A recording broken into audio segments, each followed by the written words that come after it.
السلام عليكم ورحمة الله. ازيكم يا شباب، اخباركم ايه؟ يا رب تكونوا تمام. سوق على مهلك اسم سلسلة جديدة بدأناها، وان شاء الله نكملها سوا على خير. والاسم لوحده بيشرح كل حاجة. السواقة مش انك ماسك دريكسيون ودايس بنزين، السواقة فن وهدوء وتركيز. لازم تبقى صاحي وعارف الطريق ومتابع الاشارات كويس، وعندك خطة هتوصل بيها من نقطة A للنقطة B بأمان.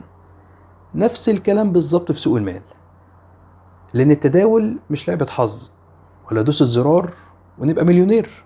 ده علم وفن، ولازم تكون داخل وعارف انت بتعمل ايه، تدخل ليه، ورايح على فين، وايه الهدوات اللي في ايدك. السوق زيه بالظبط زي الطريق، ساعات بتلاقيه مفتوح وسهل، وساعات بتلاقيه زحمة مليان مطبات ومفاجآت.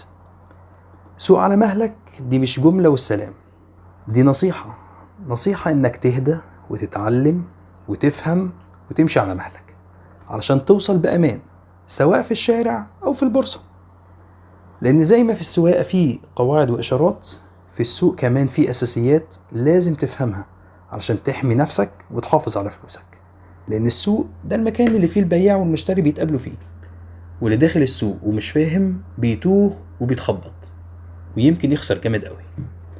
لكن اللي داخل وهو هادي وواعي ومجهز نفسه بيقدر يمشي صح، واحدة واحدة، وبيوصل إن شاء الله.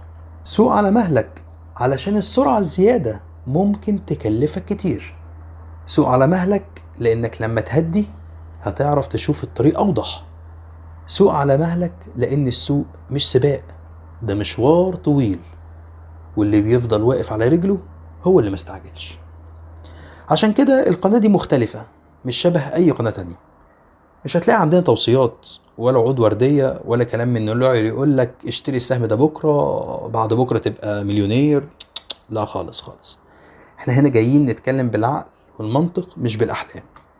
مش جايين نضحك على حد ولا نبيع أوهام. احنا جايين نفهم ونفهم. هنتكلم بطريقة سهلة جدا وبسيطة، من غير فزلكة، من غير مصطلحات تخليك تحس انك محتاج قاموس. هنا هنتعلم مع بعض ازاي تقرأ التشارت، تفهمه، تحلله، تتعامل معاه بعين التاجر مش اللي داخل صالة قمار.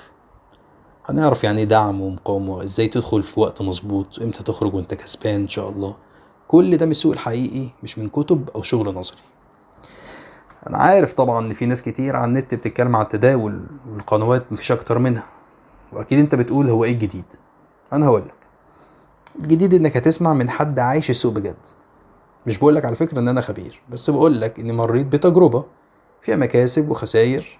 اتعلمت من الغلط قبل ما وصلت الحمد لله ان انا بحقق ارباح. مش جاي اقول لك ان انا احسن حد، لكن يمكن كلمة اقولها او موقف عدى عليا يوصلك لحاجة انت يمكن كنت غفلان عنها، او تفتح لك باب كنت انت مش شايفه. الفرق هنا انك بتسمع من واحد زيك بيشاركك اللي بيحصل على ارض الواقع، مش كلام من ورق ولا فيديوهات متفبركة. في اخر الحلقة عايز اقولك احنا لسه في اول خطوة، ومن الحلقة الجاية ان شاء الله هنبدأ سوا نقرأ حركة السعر على اي شرط لاي سهم. يعني لما تبص على الشرط تبقى فاهم السهم بيقولك ايه، مين اللي بيشتري، مين اللي بيبيع، ازاي تاخد قرارك بايدك، مش تستنى اي توصية من حد.